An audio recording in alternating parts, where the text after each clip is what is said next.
Excuse me, Thea. Aren't you home right now? No, I'm with Angel at the hospital. But it's evening already. Ahem, aren't you forgetting something, wifey? What about preparations for supper? Surely you don't intend on forcing my poor son to make his own supper? No, my husband will be coming to meet me at the hospital as soon as he gets off work. He's just finishing up his last bits now. We're gonna go back home together afterwards, which is when I'll make us supper. My friend just stopped by your house. Huh? Your friend came to our house? Why? She said she had some business to take care of in the neighborhood. I said that you'd give her a lift home in your car. It's a long way, and there's no reason she should have to make her own arrangements with you living so close by. What? This is the first I've heard of it. Because I didn't tell you. Valerie, look, I'm sorry, but I'm not at home all the time. I have things of my own to do, and a life of my own to lead. You can't just go around making promises to people on my behalf. I thought you'd be home because you should be making preparations for supper like a good wife right about now.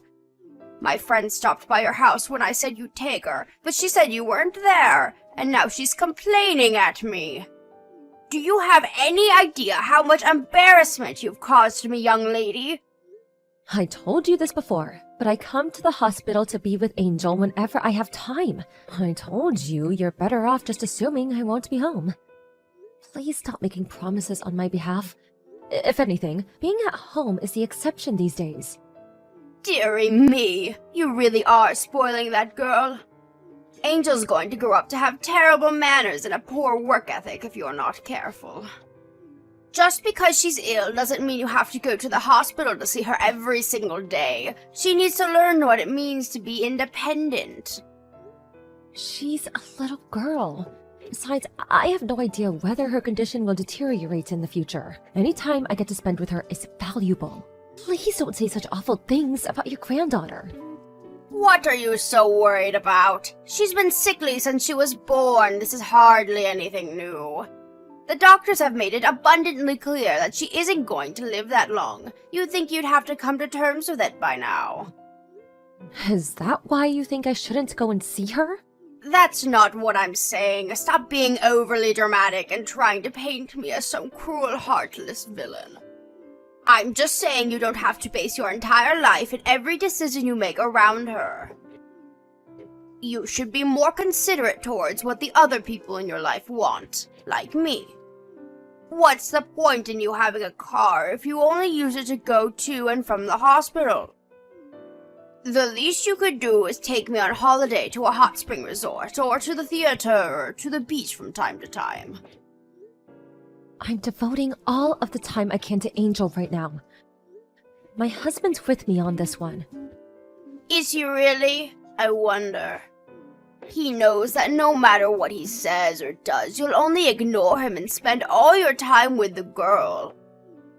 Are you sure he isn't just going along with it because he knows how stubborn you are and he's afraid how you might react?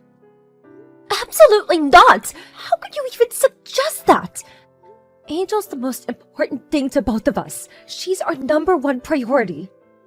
My God, you really are stubborn, young lady. Angel's a girl. What sense is there in wasting your time waiting hand and foot on her like she's some princess? What does her gender have to do with anything? Everything! At least if she was a boy, you could raise her as the successor to my son's company. Hopefully you'll fulfill your duty as a wife and provide me with a grandson before long. I'm sorry, Valerie, but to be honest with you, that's the last thing on my mind right now. I'm gonna go help the nurses with Angel's dinner now, so if you excuse me, I have to go. No, you excuse me, young lady. I am not done speaking with you. Don't you dare! My friends are going to the mall this week, and I want to go with them. There's a new clothes shop I want to check out. I will not be the odd one out of my friend group, so be a darling and come pick me up. I'll let you make up for not taking my friend home today, because I'm kind like that. So what do you say? I told you I can't. Please use the bus or the train like everyone else. I have no intention of leaving Angel's side.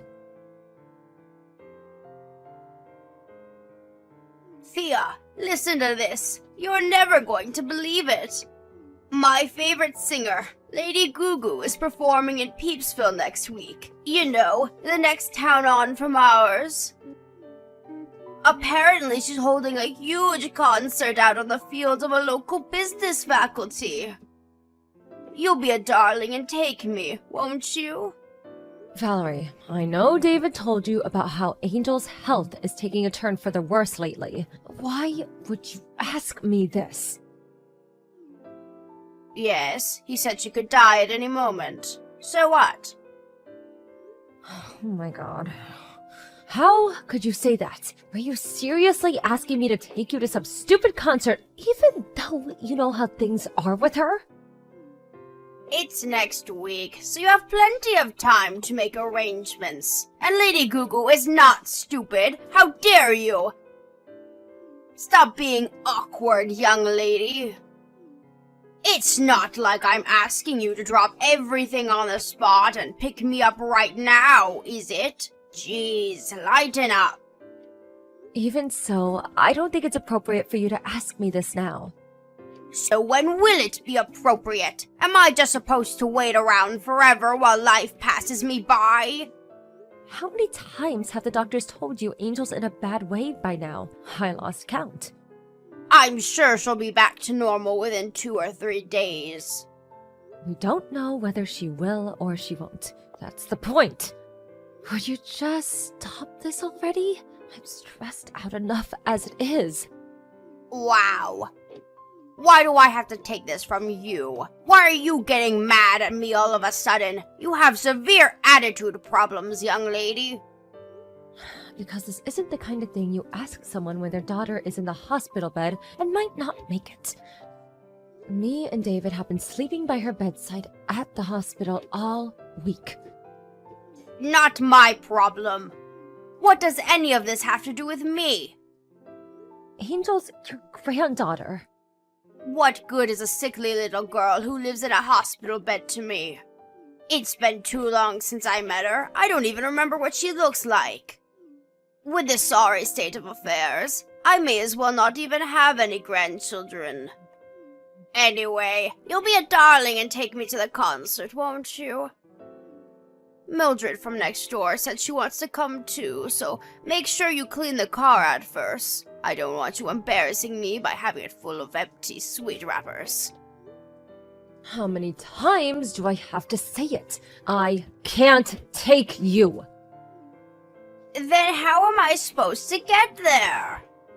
I can't go to Peepsville without a car, it's just too far. The trains don't go there and the bus is for peasants. You can't seriously expect me to associate with the lower orders.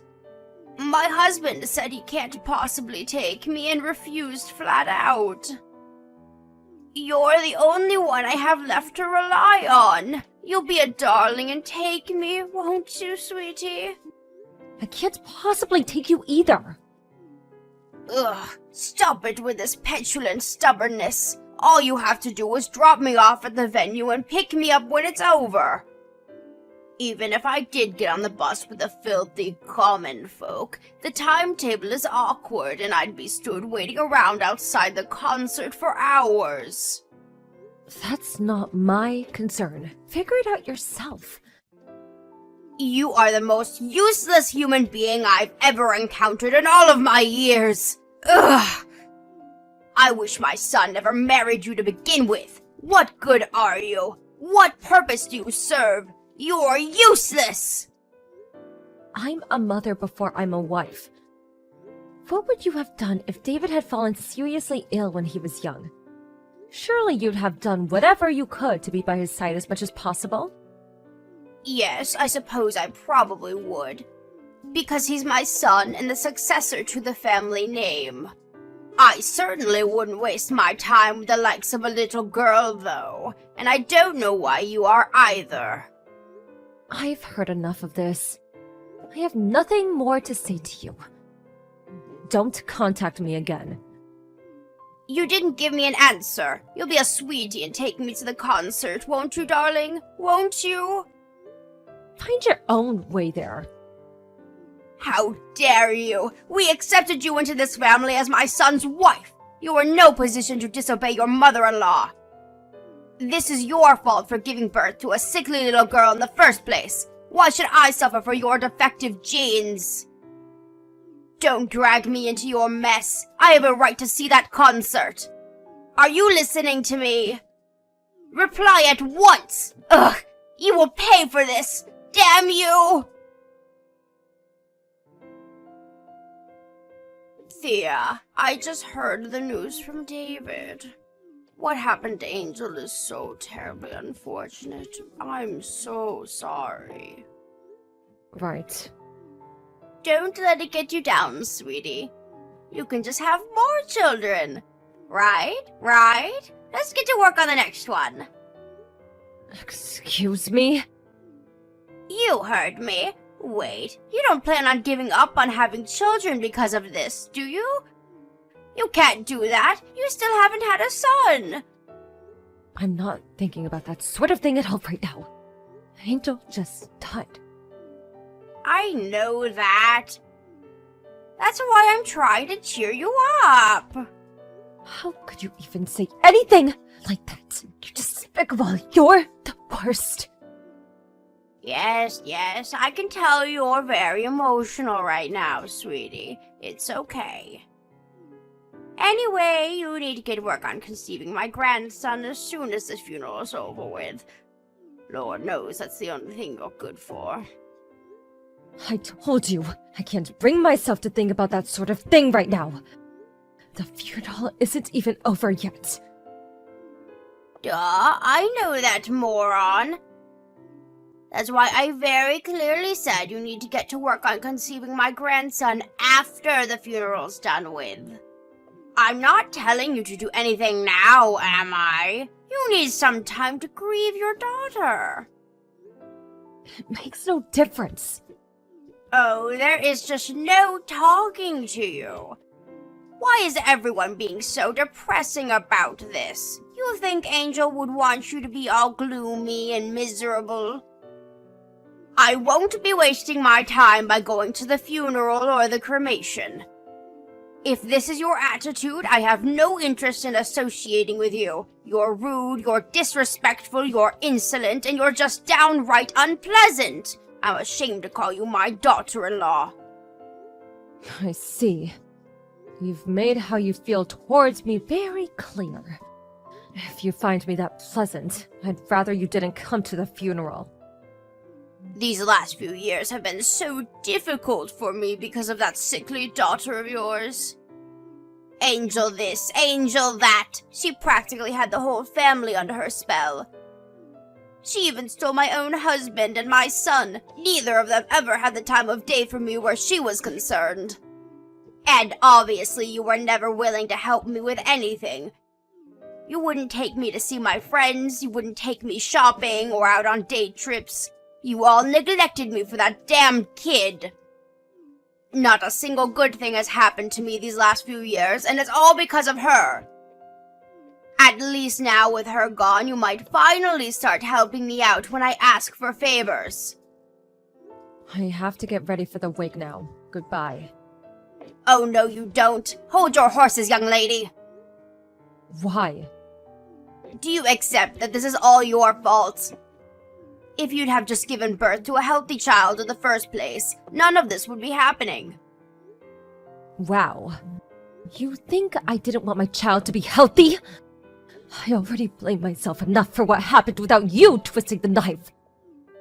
Oh, you do have some self-awareness then. Color me surprised. Just make sure it doesn't happen again. This family's been through enough because of you. Why don't you just try producing a healthy child next time? You're evil. Pure evil. It's the only way I can explain how you could say such horrible things. Excuse me? Did I say something bad? You better not come to the funeral. I mean it. I told you, I don't want to. I wouldn't come if you paid me. Why would I? It's not like I have any positive memories of Angel. Oh, silly me, I almost forgot. Lady Gugu's concert is tomorrow. Albert's wife is going to be taking us. I'll have to start getting ready. I'll probably sleep like a baby now, knowing that all my worries are a thing of the past. Isn't that just so sweet of Albert's wife? At least some wives are nice. It's nice to know not everyone's as useless as you. It's been a while, Thea. Yes, it has. Can't you even say hello to your mother-in-law properly?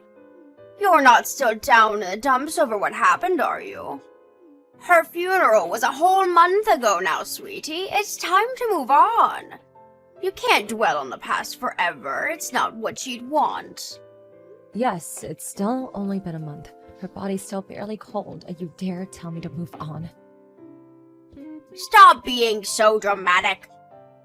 Surely you're at least feeling a little more level-headed than you were immediately after it happened.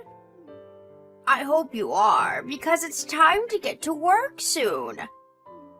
I do hope you won't let me down again. Good luck, sweetie. I have absolute faith in you. What are you talking about? My grandson. Hurry up and show me my delightful grandson's cute face. Angel was never your grandchild as far as you were concerned, was she? Obviously not. Not only was she terribly sickly and frail, but she lived in the hospital, and that's not even to mention the gender. To be frank, I considered her to be unrelated to me from the moment I learned she was a girl. Anyway, forget all that. It's time for you to start focusing on popping out the next one, young lady. Make sure it's a boy this time, no matter what. There are some things you just don't say. You have no idea what it means to be a decent human being, do you? Part of me didn't want to accept that my husband's own mother could be such a despicable piece of crap, but there's no denying it. You are beyond saving. Excuse me? You still didn't notice, did you? No one wants anything to do with you anymore. When's the last time you saw your husband? Huh? Now that you mention it, I haven't seen much of him at all over the last few days. He said he wouldn't be home for a while because he's busy with work. He's still not home, is he? So what? We all go through busy periods. If he has work, he has work. It can't be helped. He always did go away on business a lot. I'm used to it. What are you getting at here? It's not unusual for him to be out of the house for days and weeks at a time. Your husband left you. He's currently making preparations to divorce you. What are you talking about? That's crazy talk. You're twisted. Don't even joke about that kind of thing, young lady. It's the truth. He gave me permission to tell you everything I'm telling you now. Why on earth would my husband divorce me? We've been together for 30 years, I'll have you know. 30 years! That's nearly longer than you've existed, you little witch!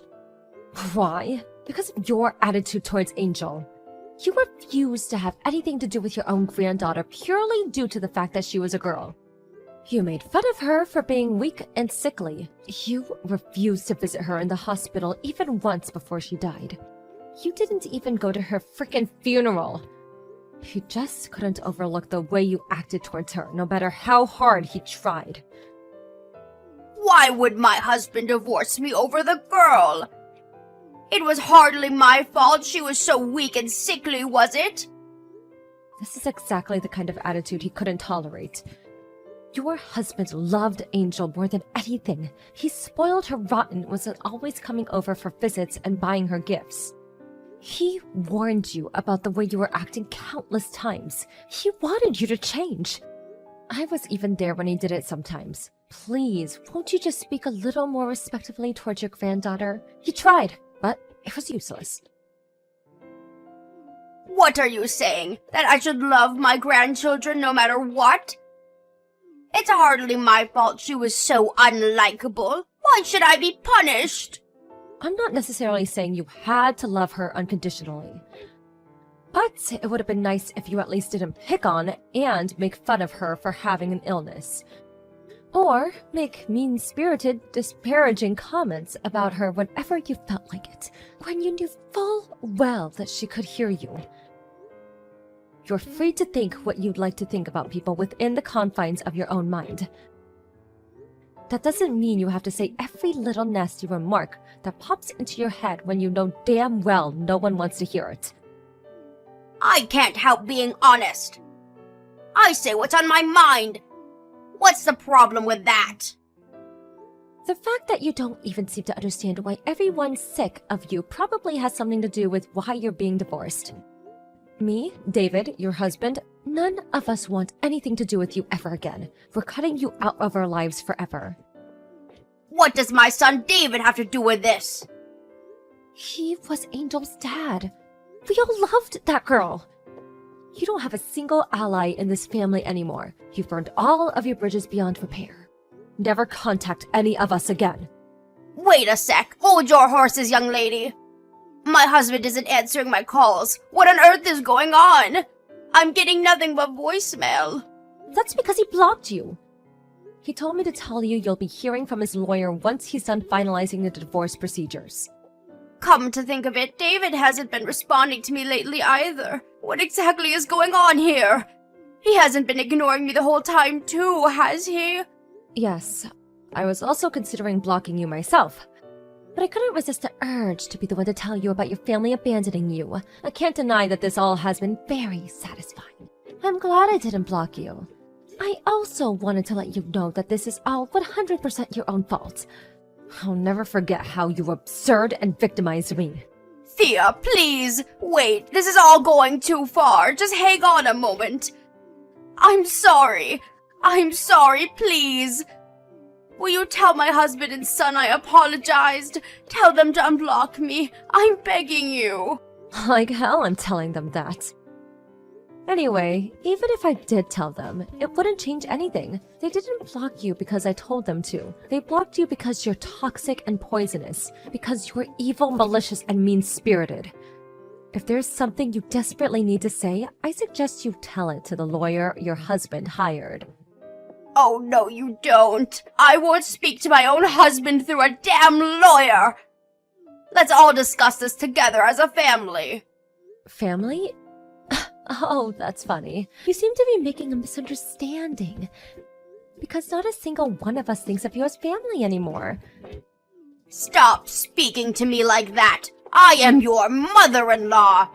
That still makes me your mother, young lady. I never thought of you as my mother-in-law, even from the beginning. What? I mean, come on, why would I? The bullying started as soon as I married David and we moved in together. You mocked and ridiculed me. You insulted my daughter because she was born with an illness. You looked down on both of us. You made me feel worthless for not giving you a grandson. In-law or not, someone who treats me and my family like that is no mother of mine. That's fine by me, though. After all, you never acknowledged Angel as your granddaughter, did you? Why should I acknowledge you as my mother-in-law? I'm free to think what I like of you. Thea, I'm so sorry.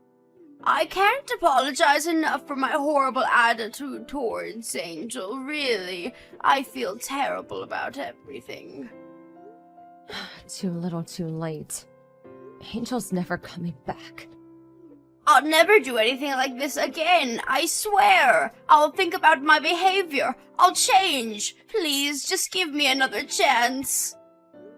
You're free to think about your behavior and change. And honestly, I hope you do. But you're not getting another chance. We mean it when we say we're washing our hands of you. You're not our problem anymore.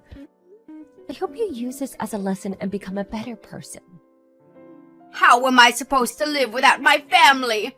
My husband's divorcing me. And my David cutting me out of his life forever. Oh, the horror. I can't do this, Thea. Please, I'm old and frail. Please don't do this to me. I'm begging you, Thea. I'll do anything. Help me. I'll do anything. If you really do anything, then forget about us and leave us in peace and lead our lives without you. You don't deserve our help, and you're not getting it, so just give up. You're nothing but a stranger to us now. Valerie's husband made it clear he wanted to divorce her.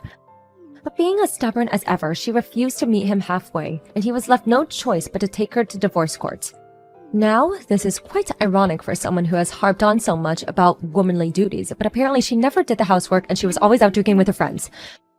And made all kinds of hurtful remarks that led to pretty significant deterioration in his mental state. Sounds like divorce had just been a long time coming. Eventually, the judge deemed her to be at fault, and her husband's case was acknowledged. With that, she has no choice but to go through with the divorce. Last I heard, she was living alone at the house she was awarded as part of the alimony while looking for work to support herself. As far as I know, she never had a job in her life, so things could get difficult for her. David and his dad told the whole family about her behavior, and when word made its way to her group of friends, she became a sociopath. And now, she doesn't have a soul to rely on in the world. It's amazing how quickly rumors spread, and in a little while, the tale of the wicked stepmother was all you'd hear about at family gatherings. I'm just relieved it's a story we can reminisce over, because when it was really happening, it was hell. With no means to support herself and no marketable skills to speak of, we don't know how she intends to support herself alone from here on out. But to be honest, we don't care. She isn't our problem anymore. No matter how hard life is for her now, no matter how much she struggles, and no matter how much she begs us, we won't be lifting a finger to help her. Me and David moved away immediately after Angel passed away, and Valerie's husband followed suit. We all live in the same neighborhood now and are always there to support each other. But she didn't just leave me with sadness. She also filled my heart with beautiful, joy-filled memories, which I'll cherish and hold dear forever, until it's my last time to join her. I want to start thinking positively about the future now. I'd like to think Angel is watching down on us all from heaven, and I want to live a life that makes her proud. As anyone who's experienced the pain of losing a child knows, it never gets easier. But me and David are committed to overcoming our struggles and carving out a life filled with love and happiness.